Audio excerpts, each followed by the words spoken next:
అంటే నా లైఫ్ అంతా చాలా డిఫరెంట్ లైఫ్ స్టైల్. మేము అందరూ నేను అసలు వెల్ సెటిల్డ్ పర్సన్, కరోర్పతి అని అనుకుంటారు. మంచి బ్యాక్గ్రౌండ్ నుండి వచ్చారేమో అనుకోండి చాలా మంది అనుకుంటారు. ఎందుకంటే ఇంత దేశాలు తిరగాలంటే ఎక్స్పెన్సివ్ హాబీ మ్యామ్. ప్రపంచంలోని ఎక్స్పెన్సివ్ హాబీస్ లో ఇది కూడా ఒకటి, ట్రావెలింగ్ అనేది.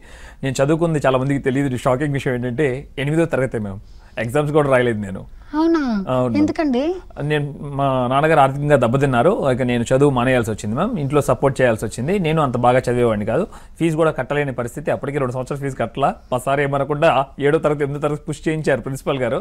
ఇక మానేసి మ్యామ్ చిన్న చిన్న ఉద్యోగాలు చేసుకుంటూ ప్రయాణం మొదలైంది మ్యామ్. ఫస్ట్ ఫ్యాన్సీ కొట్లో, కిరాణా కొట్లో 800 రూపాయల జీతానికి నేను ఒక్కడే, అక్క కూడా ఉన్నారు మ్యామ్. తర్వాత అక్క మ్యారేజ్ చేశారు కొన్ని సంవత్సరాల తర్వాత. బట్ ఈ ప్రయాణం అంతా అప్పటి నుండి నేను ఏదో ఒక పని చేసుకోవడం సరిపోయింది మ్యామ్. 15 సంవత్సరాల పైన నేను చాలా చిన్న జాబ్లే చేశాను మ్యామ్. 1500 జీతమే చెప్పాలంటే నా 25 ఏళ్ల వయసులో కూడా. మీ ఫస్ట్ మీరు వర్క్ చేశారు కదా, ఫస్ట్ సాలరీ ఎంత? 600 రూపాయలు మ్యామ్ నెలకి ఫ్యాన్సీ కొట్లో మ్యామ్.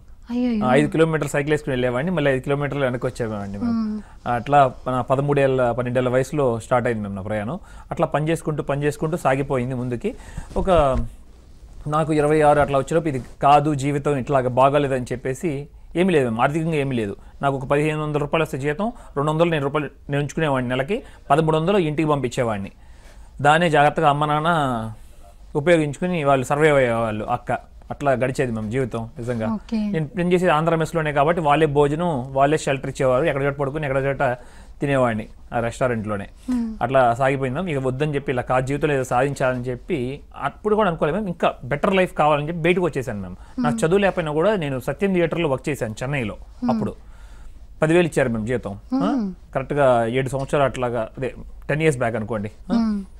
ఆ తర్వాత 2 సంవత్సరాలు అక్కడ పనిచేసాం. అక్కడ కూడా పెద్ద గ్రోత్ లేదు, సినిమా థియేటర్లు ఏముంటుందిలే అని మళ్ళీ బయటకు వచ్చేసి ఒకళ్ళు అన్నారు G4 సెక్యూరిటీలో బాగా డబ్బులు ఇస్తారంటే G4 సెక్యూరిటీలో జాయిన్ అయ్యాను మ్యామ్. వాళ్ళు నా స్కిల్స్ చూసి, నా టాకింగ్ పవర్ చూసి, నేను చదువుకుంది 8వ మ్యామ్. ఆ 8వ తరగతి వరకు నేను ఇంటర్నేషనల్ స్కూల్లో చదివాను, మంచి స్కూల్స్లో చదివాను. మా అమ్మగారు మంచిగా బాగుండేది విజయవాడలో. మంచిగా నాతో అంతా జపనీస్, బ్రిటిష్ వాళ్ళు చదివేవాళ్ళు నా క్లాస్మేట్స్. విజయవాడలో అక్కడ పునాదులు పడినాయి. అంతే మ్యామ్, కరెక్ట్. ఒక బాగా చదువుకుంటే మంచిగా ఫ్లూయెంట్గా మాట్లాడేవాడినేమో, బట్ అంత ఫ్లూయెంట్గా రాదు. బట్ ఏదోటి ఆ ఉద్యోగం ఇచ్చారు మ్యామ్. 25,000 రూపాయల జీతం ఇచ్చారు. నా మంచితనం అంతా వాళ్ళు నమ్మి నాకు హిందూ న్యూస్ పేపర్ ఓనర్ ఇంట్లోనే వేశారు జాబ్. సూపర్వైజర్ ఇచ్చారు జాబ్ డైరెక్ట్గా, గార్డ్ కూడా కాకుండా. అట్లా 25,000 ఇచ్చారు మ్యామ్. అట్లా గడిచిపోయింది 3 సంవత్సరాలు. గడిచిపోతూ అనిపించేది ఏదో సాధించాలి జీవితంలో, ఇది కాదు. అప్పుడు ఆల్రెడీ వచ్చేస్తున్నాయి వయసు 28, 29 వచ్చేస్తున్నాయి, ఇలా కాదు అని చెప్పి. బట్